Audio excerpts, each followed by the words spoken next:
Finally 2026 IPL కి సంబంధించిన phase 1 schedule ని విడుదల చేశారు. మనందరికీ తెలిసిన విధంగానే మ్యాచెస్ మార్చి 20th నుంచే స్టార్ట్ అవుతున్నాయి. ఫస్ట్ మ్యాచ్ వచ్చేసరికి RCB వర్సెస్ SRH మధ్య జరుగుతుంది.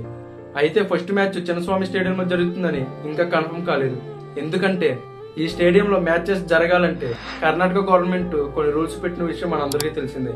సో RCB ఇప్పుడు ఆ రూల్స్ ని కరెక్ట్ గా ఫాలో అయిందో లేదో తెలుసుకోవడానికి కర్ణాటక గవర్నమెంట్ మార్చి 13th ఒక కమిటీని ఇన్స్పెక్షన్ గా చిన్నస్వామి స్టేడియానికి పంపిస్తుంది. ఆ కమిటీ అక్కడికి వచ్చి ఇక్కడంతా బాగానే ఉందని కన్ఫర్మ్ చేస్తే మ్యాచెస్ అనేది జరుగుతాయి, లేదంటే మ్యాచెస్ జరగవు. ఇక 2026 IPL స్టార్ట్ అయిన ఫస్ట్ వీక్ లో అంటే మార్చి 28th 29th ఎటువంటి డబుల్ హెడర్ మ్యాచెస్ అయితే లేవు. కానీ ఆ తర్వాత 2 weeks లో 4 డబుల్ హెడర్ మ్యాచెస్ అయితే జరుగుతాయి. ఇక IPL సీజన్ స్టార్ట్ అయిన దగ్గర నుంచి ఇప్పటిదాకా SRH వర్సెస్ RCB మధ్య ఓపెనింగ్ మ్యాచ్ జరగడం ఇది రెండోసారి మాత్రమే.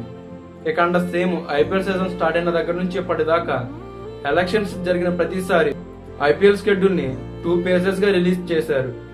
సో ఫ్రెండ్స్, మరి ఈ IPL లో మీరు ఏ మ్యాచ్ కోసం వెయిట్ చేస్తున్నారో కింద కామెంట్ లో చెప్పండి. అలాగే ఇలాంటి ఇన్ఫర్మేటివ్ వీడియోస్ కోసం మన ఛానల్ ని సబ్స్క్రైబ్ చేసుకోండి.